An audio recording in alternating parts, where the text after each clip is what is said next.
Olha, nosso assunto agora é a soteriologia. Olha lá, soteriologia, pessoal, não é o estudo sobre a vida dos solteiros, tá? Não é, por favor, não confundam, não é?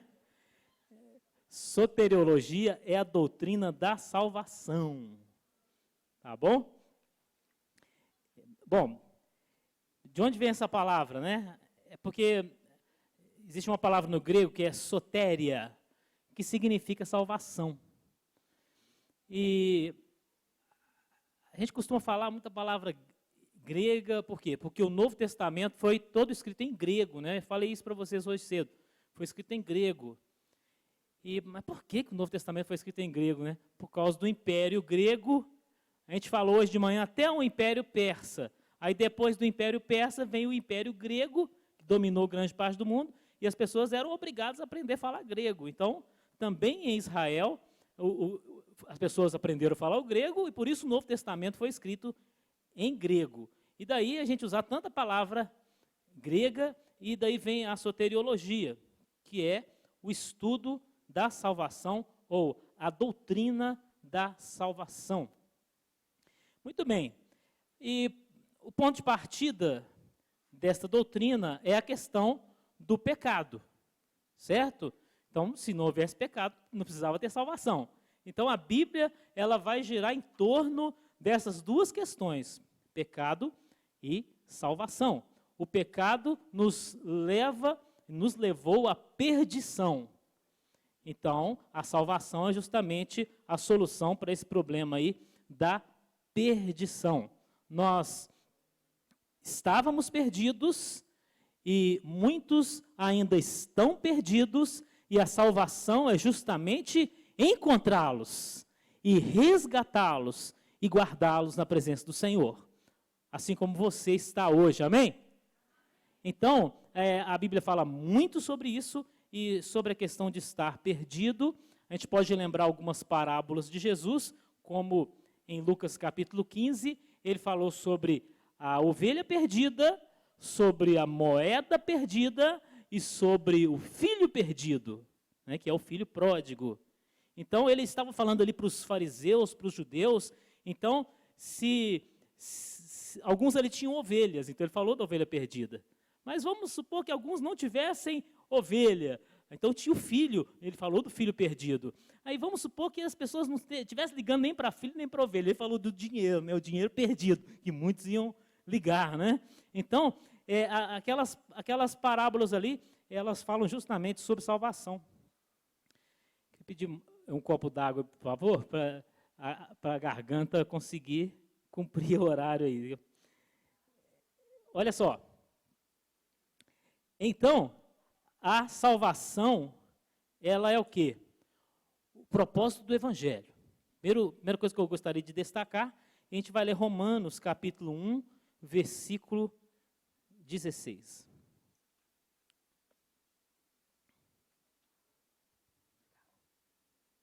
Obrigado. Romanos 1, 16. Só para a gente introduzir. Porque não me envergonho do Evangelho de Cristo, pois é o poder de Deus para a prosperidade de todo aquele que crê. Amém? Não. Amém não, né? O Evangelho é o poder de Deus para a salvação, não é para a prosperidade. Nós não podemos trocar, né, o objetivo do Evangelho. É o poder de Deus para a salvação de todo aquele que crê, primeiro do judeu e também do grego. Para você ver o tanto que a Grécia se tornou importante, né? Que Paulo coloca o grego aí num texto que ele está escrevendo para os romanos, para você ter uma ideia, né? Mas a gente vai falar mais dos gregos no panorama do Novo Testamento. Mas, então, é o propósito do Evangelho a salvação. E o que é salvação? Salvar é o quê? É libertar e é livrar. Podemos falar uma série de sinônimos, mas vamos aqui por essas duas ideias básicas, libertar e livrar. Então, a libertação, ela diz respeito ao seu passado, o livramento diz respeito ao seu futuro. Então, o Senhor nos libertou das mãos de Satanás, o Senhor nos libertou do império das trevas, e Ele nos livra do inferno futuro. Nós não fomos, né, libertos do inferno, nós somos livres de ir para lá. Certo? Então, é um aspecto futuro da salvação. Pode passar. A soteriologia é uma parte da teologia sistemática. E a teologia sistemática, ela tem várias matérias, né, várias disciplinas. E o que é isso, né, teologia sistemática? É uma forma de organizar o ensinamento bíblico. Porque se você pega qualquer assunto na Bíblia, por exemplo, pecado, um assunto. Vai ver o que a Bíblia fala sobre pecado. Aí você vai encontrar, sei lá, 2.000 versículos falando sobre pecado. Estão espalhados pela Bíblia inteira. Você, de repente, nem sabe onde estão. Aí você vai sair procurando. Aí você vai ver vários aspectos do pecado, vários assuntos assim, não estão em ordem. Né?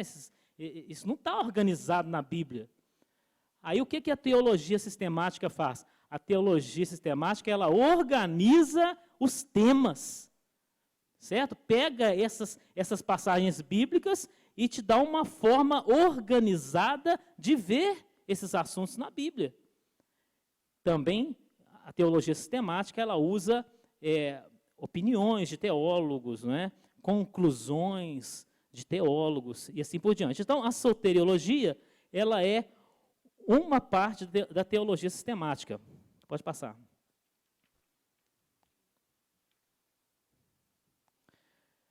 Muito bem. Então, o problema que cria a necessidade de salvação é o pecado. O pecado e os seus efeitos. Então, o problema do pecado é que ele tem efeitos. Ele tem consequências. Então, o que a gente quer, né? Nós, enquanto pecadores, né? A gente quer pecar. Vamos supor que isso aqui seja o pecado, né? Pronto, acabou. Não está aqui mais quem pecou. Tá, mas o que eu ingeri vai fazer um efeito dentro de mim. Isso você não tem como evitar. Então, o pecado é assim. Ele vai trazer consequências, embora a gente queira que acabe tudo naquele momento, né? Então, tem os efeitos. Se a gente for olhar na experiência de Adão e Eva, eles comeram o fruto proibido e os efeitos, eles começaram imediatamente. Eles viram que estavam nus, sentiram vergonha, daí a pouco eles sentiram medo, e o pior, sentiram medo de Deus, não é isso? Sentiram-se culpados, e aí depois vieram outras consequências, não é? Eles foram repreendidos pelo Senhor, eles foram amaldiçoados, e as consequências não param. As consequências vêm até hoje. Então eu coloquei ali a bomba e o veneno para ilustrar. O pecado, ele tem efeitos a curto, médio e longo prazo. Assim como uma bomba, vocês conhecem a história, as bombas que foram lançadas ali no Japão sobre Hiroshima e Nagasaki. Isso foi em 1945. Até hoje, tem efeitos dessas bombas. Então, houve ali aquele efeito devastador imediato, não é isso? Milhões de pessoas morreram, mas até hoje nascem crianças defeituosas ali por causa da radiação ainda dessas bombas. Então, o pecado é assim, ele tem efeitos a curto, médio e longo prazo. Com relação ao veneno, o pecado é como se você ingerisse um veneno e ele fosse contaminando o seu organismo profundamente, uma contaminação profunda. E a gente vai ver essa contaminação aí no decorrer da aula. Muito bem. Primeiramente, eu queria falar sobre as cenas do Antigo Testamento que ilustram a questão da salvação. Então, você vai encontrar a salvação no Antigo Testamento, em várias cenas. São situações que nós usamos para ilustrar o ensinamento sobre a salvação. Então, cada situação vai nos dar um aspecto da salvação. Pode passar. Então, vamos falar sobre várias situações no Antigo Testamento. Quer dizer, falamos sobre o Antigo Testamento a manhã inteira, não é? Agora eu vou tocar em alguns pontos para você ver a salvação naqueles pontos. Tá? Então, agora fizemos uma abordagem histórica, agora uma abordagem teológica, agora em cima do Antigo Testamento, mas são poucos pontos. Então, primeiro aí, quando Deus fez roupas para Adão e Eva, isso também pode ilustrar a salvação. Por quê? Quando o homem pecou, ele logo tentou arrumar uma solução por conta própria. Ele viu que estava nu e fez o quê? Fez roupas de folhas de figueira. Mas que ideia doida fazer roupa de folha, né? Que coisa mais ineficiente, roupa de folha de figueira. Mas assim são as providências que nós tomamos para remediar o pecado. As providências que nós tomamos para cobrir o pecado. É um disfarce. São falsas soluções que nós criamos. Mas aí vem Deus com a solução. Ali está escrito que Deus fez roupa de pele para Adão e Eva. Então, alguém tirou a foto, está ali, né, a foto. Deve ter sido a serpente que tirou essa foto, né? Mas ali está a roupa de pele de Adão e Eva. Olha que bênção. Agora, isso significa o quê? Roupa de pele significa que um animal foi sacrificado para que essa roupa fosse feita. Então, é o primeiro sacrifício que tem na Bíblia. Então, esse sacrifício, ele já vai nos falar do sacrifício de Jesus. Tá? Então, essa nudez, ela indica uma vulnerabilidade espiritual. Foi por quê? Porque o homem perdeu a glória de Deus que o revestia. Então, tem essa ideia de vulnerabilidade espiritual. Se o tempo permitir, a gente volta nessa vulnerabilidade lá na frente. Então, aqui nessa primeira figura da salvação, nós temos ali Deus tratando com o casal. Em cada figura da salvação, nós vamos ver assim um escopo dessa abordagem. Nós temos ali Deus tratando com o casal. Deus, ele se importa com o indivíduo, ele fez ali uma roupa para cada um, mas ele tem um tratamento com o casal e assim com outras abordagens que nós vamos ver na sequência. Pode passar. A próxima figura de salvação é ali no dilúvio. Observe que em toda a Bíblia você vai poder encontrar o juízo e a misericórdia de Deus. Sempre. Em diversas situações. Já na situação de Adão e Eva. O Senhor não foi ali, não repreendeu, não trouxe maldições por causa do pecado, não expulsou o jardim, não os expulsou do jardim? Sim, é o juízo de Deus. Mas onde está a misericórdia? Deus vem e faz roupa para Adão e Eva. Olha que carinho, né? Olha a graça, o amor e a misericórdia se manifestando. Agora, aqui na cena do dilúvio, o mundo estava tão cheio do pecado, como eu disse de manhã, Deus resolveu lavar o mundo, né? Com as águas do dilúvio. Então, aquele dilúvio foi o quê? Um ato do juízo e da ira de Deus sobre a humanidade por causa do pecado. Mas onde que está o amor, a misericórdia e a graça? Na arca. Na arca. E aí, as pessoas falam, mas Deus é muito irado, ele castiga e tal. Escolha a misericórdia. A misericórdia está à sua disposição. Naquele tempo, Noé, a Bíblia diz que ele foi um pregador, né? Um pregoeiro da justiça. Está lá no Novo Testamento. Então, eu fico imaginando, a Bíblia não entra nesses detalhes, mas eu fico imaginando Noé, ele anunciando, olha aí, vem o dilúvio, Deus vai mandar muita chuva. Aí o pessoal olhava para cima, né? Não vejo nem uma pequena nuvem, né? Do tamanho da mão de um homem, né? Não vejo nada. Vai chover o que? Você está doido? Venham para a arca. Esse Noé está maluco. Mas então, tem a misericórdia e tem o juízo. Aí o homem escolhe o que ele vai querer. Muito bem. Então, na arca, Deus salvou uma família. Olha só, falei do casal, né? Na arca, Deus salvou uma família. Deus quer salvar as famílias. Amém? Quer dizer, Ele te alcançou, que maravilha, mas Ele quer alcançar a sua família. Deus queria salvar Noé? Sim, mas também salvar a sua família. Então veja aí essa abordagem, você encontra essa história lá em Gênesis, capítulos 6 a 8. 6 a 8. Muito bem, vamos ao próximo. Outra figura de salvação está em Gênesis capítulo 22, quando o Senhor pediu a Abraão para oferecer Isaque em sacrifício. Então, Abraão pegou Isaque e levou. Acho interessante que Abraão não falou nada com Sara, né? Se falasse, ia ter problema, não é isso?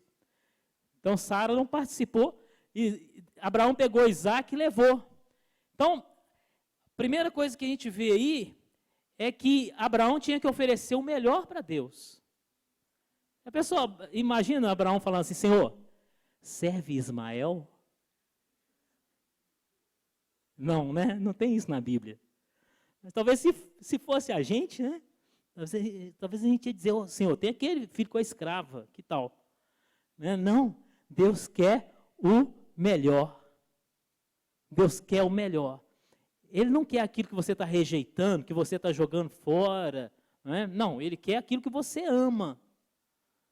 Aquilo que você ama. Então, vocês conhecem a história, Abraão levou ali Isaque para sacrificá-lo, e Isaque, ele provavelmente já tinha visto o pai fazer sacrifício tantas vezes, e ele falou, pai, aqui está a lenha, aqui está o cutelo, que era um punhal, né? Aqui está o fogo, mas onde está o cordeiro?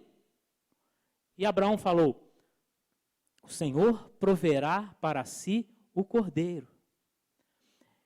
É interessante que a gente gosta muito desta palavra assim, o Senhor proverá, não é isso? Só que a gente não fala o versículo todo.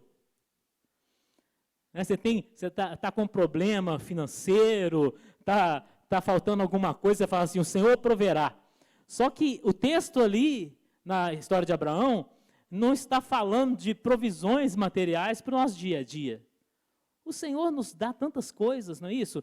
Ele supre as nossas necessidades, mas ali está falando de algo muito mais importante. Em primeiro, está escrito assim, o Senhor proverá para si, é para Ele.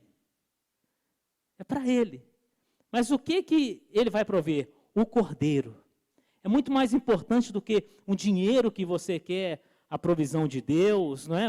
O carro que você quer, a casa. É muito mais importante. O Senhor proverá o cordeiro. O cordeiro é o principal que nós precisamos. É o principal. Esse cordeiro representa quem? Jesus Cristo. Lá em João 1,29, parece que João está respondendo a pergunta de Isaque, né? João fala, eis o cordeiro de Deus que tira o pecado do mundo. Então, ali no Monte Moriá, Abraão olhou e viu um animal preso, né, no meio das plantas, e ele pegou aquele animal e fez o sacrifício. Então, o que aconteceu ali? Uma substituição. Então, cada situação dessa que eu estou usando para ilustrar a salvação, ela vai nos mostrar um aspecto da salvação. No caso ali no Monte Moriá, nós temos o princípio da substituição. Deus providenciou um animal para morrer no lugar de Isaac. Então, isso é essencial na salvação.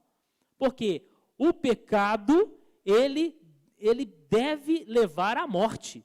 Isso é um princípio espiritual. O pecado tem que levar à morte. Então, o pecador, ele tem que morrer pelo seu pecado. Mas Deus, ele permitiu a substituição do pecador. Como assim? O animal puro, inocente, poderia morrer no lugar do pecador para que o pecador não morresse. Então, nós estamos diante de uma situação problemática para a nossa mente. Não é isso? Como é que nós vamos compreender isso? Tem muitas coisas de Deus que nós não vamos compreender. Mas veja bem, como que Deus permite que um animal inocente morra no lugar de um homem pecador? Mas você sabe que a gente tem situações semelhantes hoje na nossa vida comum? Você conhece a história da fiança, não é? Quando alguém é fiador, ele eventualmente não paga a dívida no lugar do devedor? Não paga? Agora, o fiador, ele é inocente. O fiador é inocente. Mas ele paga no lugar do sem vergonha que é culpado. Não é verdade? O fiador é inocente. Então, por mais absurdo que a gente ache umas coisas dessas, tem um fundamento, faz sentido, ou então vamos eliminar esse negócio de fiança do nosso contexto jurídico. Porque o princípio é o mesmo, é o princípio da substituição. Então, esse é um aspecto importante da salvação. Vamos adiante. Próximo, a salvação de Ló. Ali, no livro de Gênesis, no capítulo 18, fala sobre, Deus falou com Abraão, né, que iria destruir Sodoma e Gomorra. A destruição acontece no capítulo 19. Então, Deus mandou ali 2 anjos para tirarem Ló e a sua família de Sodoma. Então, temos ali mais uma situação de salvação. Aquela família sendo salva da destruição de Sodoma. Né? Gomorra era outra cidade vizinha, mas a família sendo salva da destruição. Uma destruição vinda de Deus por causa do pecado. Tem coisas, meus irmãos, que as pessoas falam assim, Satanás está fazendo isso, Satanás está fazendo aquilo. É verdade que Satanás faz muitas coisas, mas em alguns casos é o castigo de Deus. É o castigo de Deus. Ali sobre Sodoma, ninguém podia dizer assim, Satanás está atacando Sodoma. Não, era juízo de Deus sobre aquela cidade. Então, juízo, destruição por causa do pecado, e ali está uma cena de salvação. Deus manda os anjos para levarem Ló e a sua família para fora da cidade. Então, o que acontece? Eu fico comparando assim Ló com Abraão. Abraão, Deus falou assim, sai Abraão. Ele saiu da casa, saiu da terra, agora Ló teve que ser arrastado pelos anjos. Tem gente que para sair de casa só arrastado, né? Não é verdade? Deus não poderia ter falado com Ló, Ló, meu filho, sai da sua terra, sai da sua casa. Não poderia? Mas tem gente que só sai se for arrastado, só muda de situação se for arrastado. Né? Misericórdia. O fato é que ali está também o juízo e a misericórdia, o amor e a graça do Senhor. Então Deus mandou os anjos ali, eles saíram arrastando Ló e a sua família. Essas situações, essas e as outras que eu vou citar aqui, a gente pode pensar assim, mas o que eu tenho com isso, né? O que eu tenho com isso? Mas veja que Jesus falou, lá em Lucas 17, 32, Lucas 17:32 diz assim: lembrai-vos da mulher de Ló. Ponto. Lembrai-vos da mulher de Ló. Então, Jesus falou isso, ele quer que a gente leia o Antigo Testamento, ele quer que a gente conheça e ele quer, sobretudo, que a gente se lembre. Não podemos nos esquecer, porque essas histórias do Antigo Testamento vão trazer lições para nós hoje, lições para a nossa vida. E por que eu tenho que lembrar da mulher de Ló? Por quê? Porque ela olhou para trás e se transformou numa estátua de sal. Então, a salvação, ela tem aquela parte que Deus faz. Não é Deus que salva. Isso é importante reforçar, não é? Quem salva é Deus. Você não tem como salvar a si mesmo. Quem salva é Deus. Mas você tem que colaborar, né, meu irmão? A mulher de Ló, ela não colaborou. Ela olhou para trás. Ela estava presa. Estava presa à cidade de Sodoma. Quem sabe estivesse presa à sua casa, não é? Aos seus móveis, aos seus bens que ficaram para trás. A tudo que ficou, ela estava presa. Então ela olhou para trás. Já tinha sido dito, não olhe para trás. Então, a palavra do Senhor para nós também hoje é essa: não olhe para trás. Você foi salvo, de repente o anjo está te arrastando, né, irmão? Você quase não saía da cama hoje. Não é? A revelação. Irmão, não olha para trás. Você saiu das garras de Satanás, não olha para trás. Não é? Você não vai voltar para a vida antiga. Em nome de Jesus, lembrai-vos da mulher de Ló. Porque o que aconteceu com a mulher de Ló? Olha só. Ela virou uma estátua, né? Ela nem avançou, nem voltou. Olha. Misericórdia. Meu Deus do céu. Deus te abençoe que você não vire uma estátua. Não é aquela pessoa que não avança, ela não progride, ela não cresce, ela não chega a lugar nenhum, ela está olhando para trás, mas ela também não consegue voltar, ela não sai do lugar. Misericórdia. E o sal ali no caso é uma pedra, não dá nem para colocar na comida, né, gente? Misericórdia. Olha, passa a próxima. Passa a próxima, o Êxodo. Então nós temos figuras maravilhosas da salvação no Antigo Testamento. Ali no Êxodo, o povo de Israel ali foi escravizado e Deus levantou Moisés, Deus mandou 10 pragas sobre o Egito e qual foi a última praga? A morte dos primogênitos. Mas, naquela noite em que o anjo da morte passaria pelo Egito, os primogênitos de Israel também poderiam ser mortos. Também poderiam.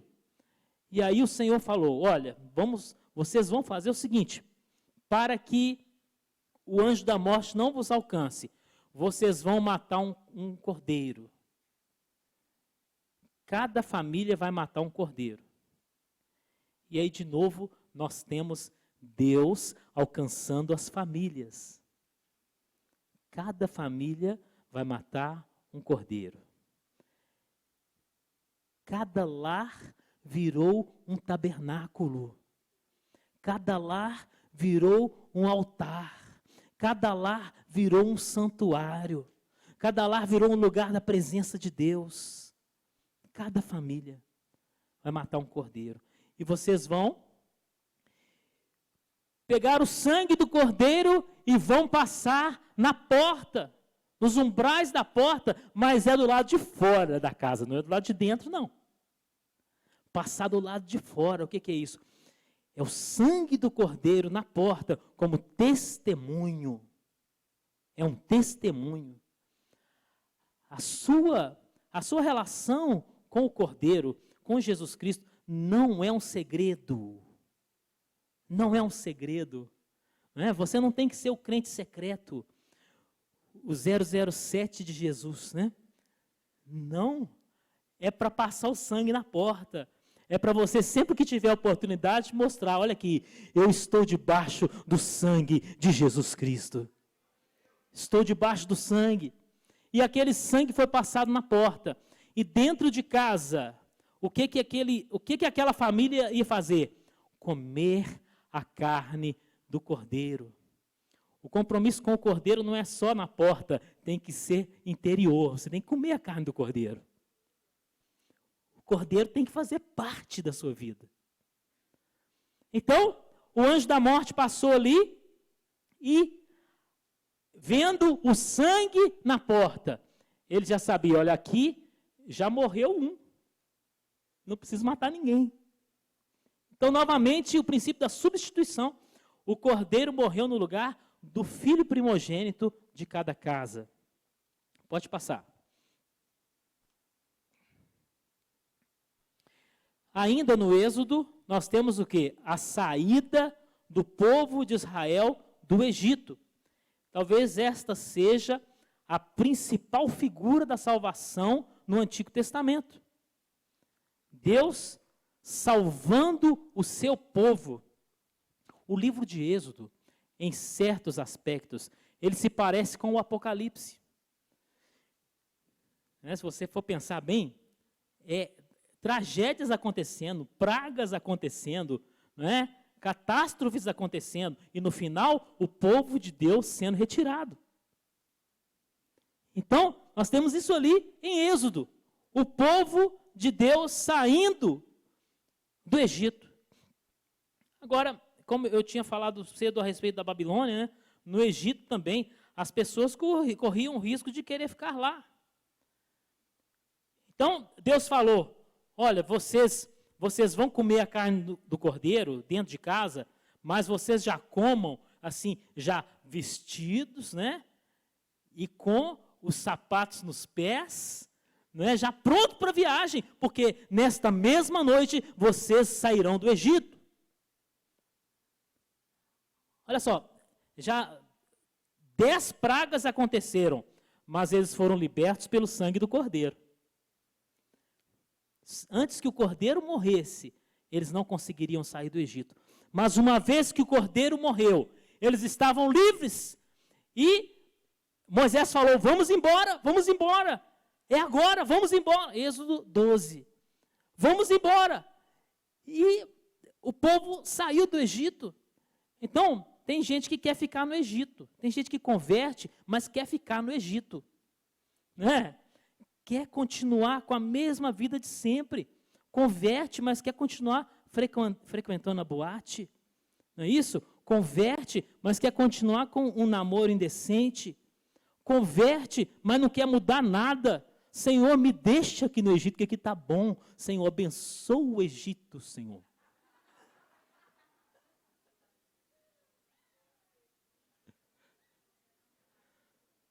É o agito, Mas o Egito não é a terra prometida. O Egito não é a terra prometida. Então, é para sair, é para mudar de atitude, é para mudar de vida, é para mudar de cultura. Então, o povo teve que sair. Agora, veja que legal, Você tem aqui a fotografia de Moisés diante do Mar Vermelho aberto, por onde o povo passou. Mas é legal que, quando o povo passou, o que aconteceu com o Mar Vermelho? Fechou.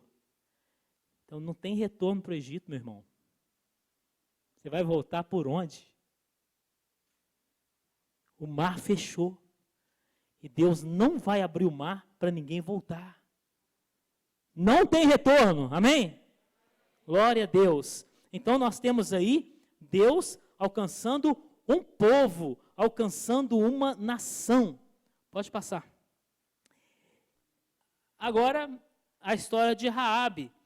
Quando Josué liderava o povo ali na conquista da terra de Canaã, A primeira cidade conquistada foi Jericó. E Josué mandou 2 espias para verificarem a situação de Jericó. E eles foram acolhidos ali na casa de uma prostituta chamada Raabe. E ela os tratou bem e deu a eles as informações que eles precisavam. Ela os escondeu ali para que eles não fossem mortos.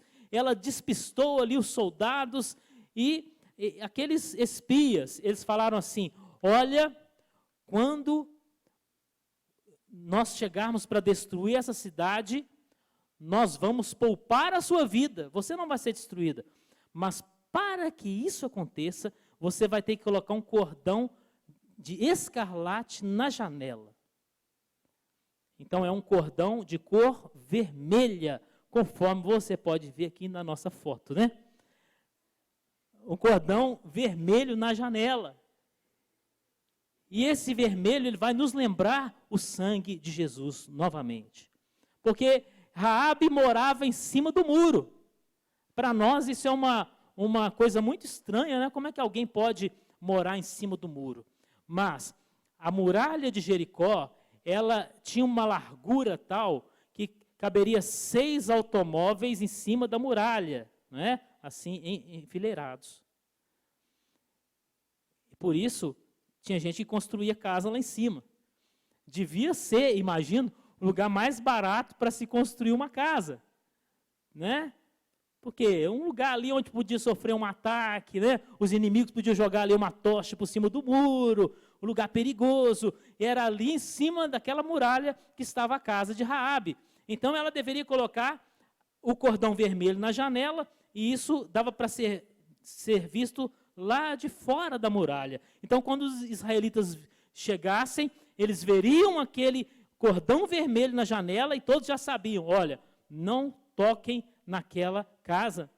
Eu fico imaginando o seguinte: a Bíblia não diz isso, né? Mas eu fico imaginando que a muralha caiu, mas aquele pedaço ali ficou em pé, né? Porque Deus preservou a vida de Raabe. Então nós temos ali algumas questões. Ah, mas por que Raabe foi salva, né? Raabe, ela creu em Deus. Ela creu em Deus. Por isso, ela aparece lá no Novo Testamento, em Hebreus 11, na galeria dos heróis da fé. Ah, mas ela era uma prostituta. Pois é, porque aí você vê o que Deus faz, não é? Deus pega aqueles que são desprezados, que são marginalizados, e Deus os transforma em pessoas honradas.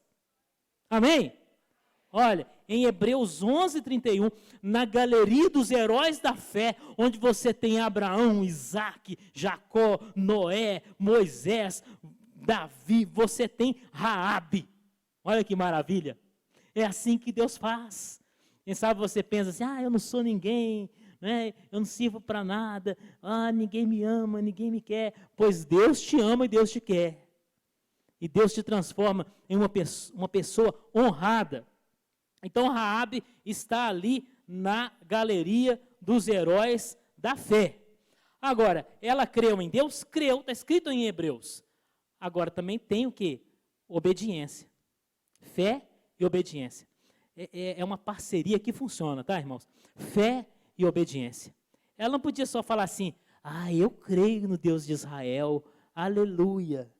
Não, não é só isso. Põe o cordão vermelho na janela. Mas precisa mesmo? Obedece. Né? Obedece. Mas o que vai acrescentar um cordão vermelho na janela? Você vai ser salva, criatura. Né? Obedece. Então não é só crer, é também obedecer. A salvação envolve isso também.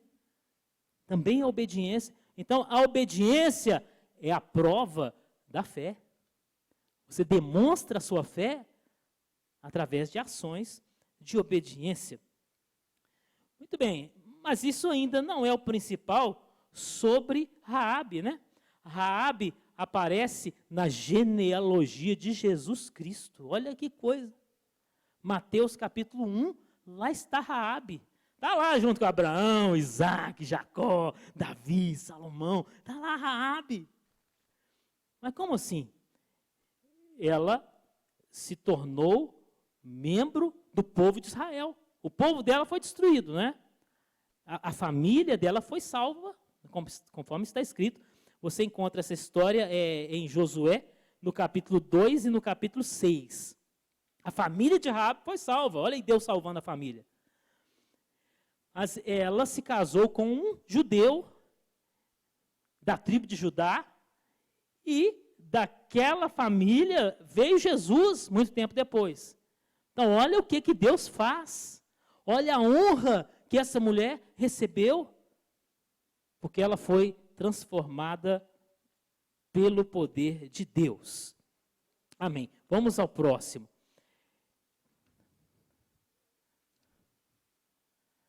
Retorno do cativeiro babilônico. Então, falamos no encerramento da aula de manhã sobre esse retorno, né? O pessoal foi para o cativeiro e quando veio o Império Persa, na pessoa do rei Ciro, o povo judeu foi liberado para voltar para a sua terra. Então, esse livramento também simboliza a salvação. E você encontra essa história no livro de Esdras e de Neemias. Pode passar. Muito bem. Agora, a salvação no Novo Testamento. Então, o que eu falei até agora foram o quê? Figuras. Fatos do Antigo Testamento que ilustram a salvação.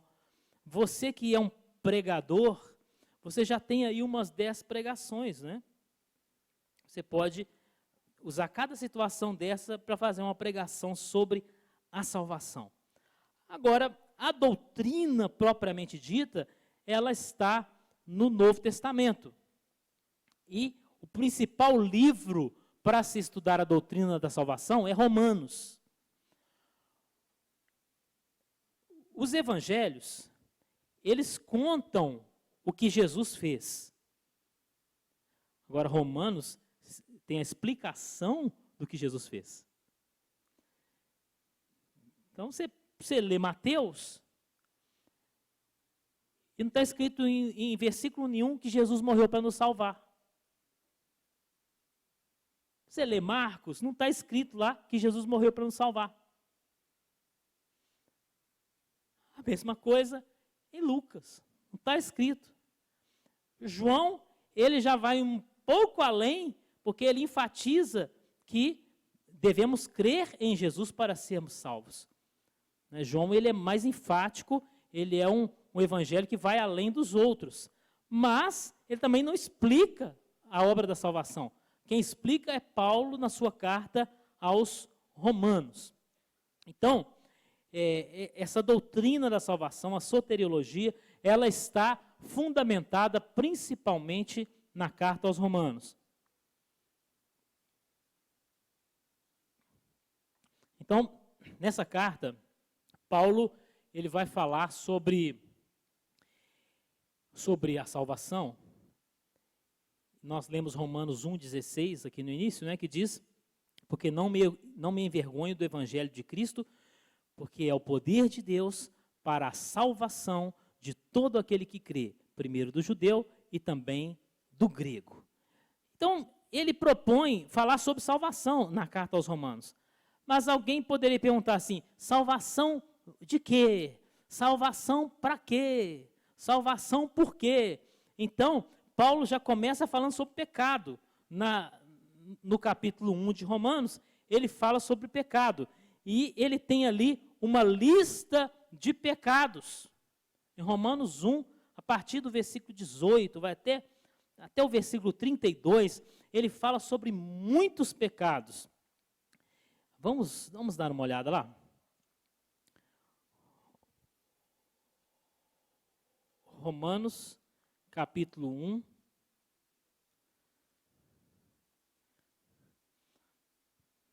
Porque é como se ele estivesse oferecendo um remédio. Já pensou?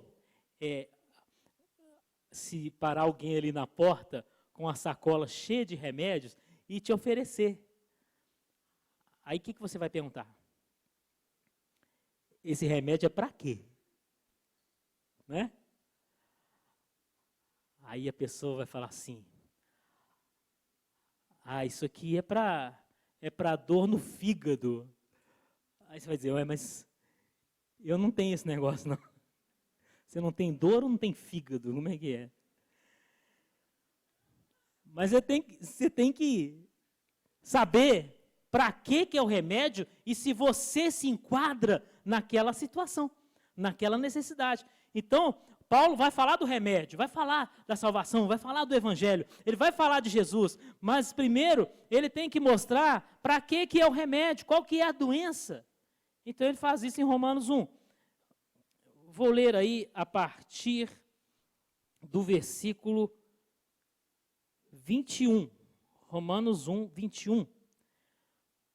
Porquanto, tendo conhecido a Deus, não o glorificaram como Deus, nem lhe deram graças. Antes, em seus discursos se desvaneceram, e o seu coração insensato se obscureceu. Dizendo-se sábios, tornaram-se loucos, e mudaram a glória do Deus incorruptível, em semelhança da imagem de homem corruptível, e de aves, e de quadrúpedes, e de répteis. Por isso, Deus também os entregou às concupiscências de seus corações, à imundícia, para desonrarem seus corpos entre si, pois mudaram a verdade de Deus em mentira, e honraram e serviram mais a criatura do que o Criador, que é bendito eternamente. Amém. Por isso Deus os abandonou às paixões infames, porque até as suas mulheres mudaram o uso natural no que é contrário à natureza. E semelhantemente também os homens, deixando o uso natural da mulher, se inflamaram em sua sensualidade, uns para com os outros, homens com homens, cometendo torpeza e recebendo em si mesmos a recompensa que convinha ao seu erro. E como eles não se importaram de ter conhecimento de Deus, assim Deus os entregou a um sentimento perverso para fazerem coisas que não convêm, estando cheios de toda iniquidade, prostituição, malícia, avareza, maldade, cheios de inveja, homicídio, contendas, engano, malignidade, sendo murmuradores, detratores, aborrecedores de Deus, injuriadores, soberbos, presunçosos, inventores de males, desobedientes aos pais e às mães, nécios, infiéis nos contratos, sem afeição natural, irreconciliáveis, sem misericórdia, os quais, conhecendo a justiça de Deus, que são dignos de morte, o que tais coisas praticam, não somente as fazem, mas também consentem aos que as fazem. Então você tem aí uma lista de pecados e a gente precisa ler. A gente precisa ler. Precisamos ler a Bíblia, porque senão a gente pode achar que a Rede Globo está certa. Não é? A gente pode achar que ideologia de gênero é certa. Então, você leu aí sobre a torpeza do homossexualismo, né? Às vezes eu coloco uma coisa assim no Facebook e as pessoas falam, é homossexualidade. Não, vai olhar no dicionário, vê se não tem homossexualismo lá. Tem. As pessoas falam, não, mas você quer dizer que é doença. Então, por quê? Jornalismo também é doença? Né? Jornalismo é doença, então vamos passar para a jornalidade, né? Vai melhorar. É pecado, né? A gente não está falando que é doença, a gente está falando que é pecado e nós estamos falando o que a Bíblia diz. Nós não estamos inventando isso. Também não estamos condenando ninguém. Não é isso? Porque nós, diante de Deus, nós somos todos réus. Como é que um réu vai condenar o outro? Não, a gente só está dizendo o que a Bíblia diz. Olha aqui, a Bíblia está dizendo que não é certo. Então, aqui nós temos uma lista de pecado que que vai da idolatria até desobediência aos pais. É uma lista tão abrangente que ninguém escapa dela. Né? Ninguém escapa dessa lista aí. Você pode dizer assim, não, eu nunca adorei ídolos. Agora vem dizer que você nunca desobedeceu seu pai e sua mãe. Né? Então, quer dizer, passa por uma quantidade de pecados aqui que a gente não vai entrar em detalhes. Mas é uma lista para mostrar que todos estão incluídos nela. E vem a questão das soluções humanas. Eu já falei aqui um pouquinho, né, sobre as providências que Adão e Eva tomaram para cobrir o seu pecado, para disfarçar o seu pecado. E nós vamos ver um pouquinho sobre isso adiante, mas já devemos adiantar que nós temos que falar sobre o pecado. A igreja tem que falar sobre o pecado. Por que Paulo falando sobre pecado? Ô Paulo, né? Tanta coisa linda para você escrever, e copia o Salmo 23 para nós. Né? E você vem falar essas coisas horríveis. Paulo falou porque Deus mandou falar. Deus mandou falar. Então, é para falar sobre o pecado. Esconder o pecado e fazer de conta que ele não existe é como uma pessoa que tem um câncer e faz de conta que ele não existe. Vai adiantar o quê? Não vai adiantar nada. Não vai adiantar nada. Então, o que a Bíblia faz conosco é um diagnóstico. E o diagnóstico, ele muitas vezes, ele é desagradável. Não é isso? Mas o médico vai fazer o quê? Ele tem que fazer o diagnóstico. Ele tem que mostrar, olha, isso aqui é um problema. Então, Paulo falou sobre o pecado. Então, nós não devemos trocar as coisas e falar assim, o problema do homem é a falta de escola, né? O problema do homem é a pobreza. Existem esses problemas, a gente sabe que tem. Mas o principal problema é o pecado. Aí quais seriam as soluções? A gente precisa de mais educação, mais dinheiro, não é? Investimento. A gente precisa disso, mas isso não resolve o problema do pecado. Muito bem. Aí vem a questão da universalidade do pecado. Não, gente, não é a universidade do pecado, não, tá? Não é a sua escola, não. Não é a escola lá que você estuda, não. É a universalidade do pecado. O que é isso?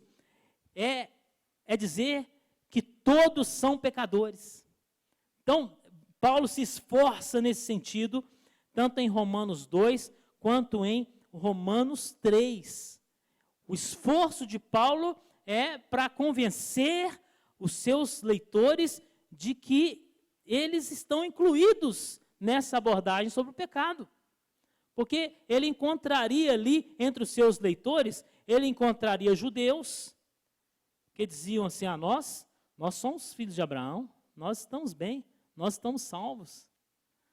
Ele encontraria romanos, que eram o quê? A elite da sociedade, a elite política. Eles poderiam achar que eles estavam acima de tudo isso. Ele encontraria os gregos, que eram a elite intelectual, a elite cultural daquele tempo, e ele se esforça aí no capítulo 2, no capítulo 3, para mostrar que o pecado é universal. Alguém poderia ler essa lista e dizer, nossa, meu vizinho devia estar aqui para ouvir isso. Não, isso não acontece. Né? É o crente pá, né? Vocês conhecem o crente pá e o crente inchada? O crente pá, isso é para você. Isso é para você. Inchada é na hora das promessas, eu recebo. Né? Nossa, meu vizinho devia estar aqui para ouvir isso. Paulo está falando que isso é para cada um de nós. É para todos. E ele vai alcançar o ápice dessa abordagem em Romanos 3, 23, quando ele diz, porque todos pecaram e carecem da glória de Deus. Todos pecaram. Então, essa universalidade do pecado, é importante nós termos essa compreensão, porque como que nós vamos oferecer o remédio para alguém que não reconhece que está doente? Agora eu uso a doença como uma ilustração, né? Uma ilustração, não estou dizendo que o pecado que a pessoa comete é uma doença em si. Mas o reconhecimento, ele é fundamental, ele é primordial, por isso Paulo vai trabalhando nessa linha de raciocínio. Então, Adão e Cristo. Paulo faz um paralelo entre Adão e Cristo. Então, nós temos isso em Romanos 5 e em 1 Coríntios 15. Lá em 1 Coríntios 15, Paulo diz que Cristo é o último Adão. Então, existe um paralelo entre Adão e Cristo. De um lado, nós temos todo o problema que Adão trouxe através do pecado. E de outro, nós temos as soluções de Cristo para o pecado, levando o homem à salvação. Então, a doutrina da salvação, ela precisa ser vista sob esses dois aspectos: a obra de Adão e a obra de Cristo. O que Cristo vai fazer é consertar as besteiras que Adão fez. Então, isso vai acontecer pela graça de Deus, certo? São pontos fundamentais. Porque se eu tirar dali a graça de Deus, estragou tudo. Porque a graça significa o quê? O favor imerecido.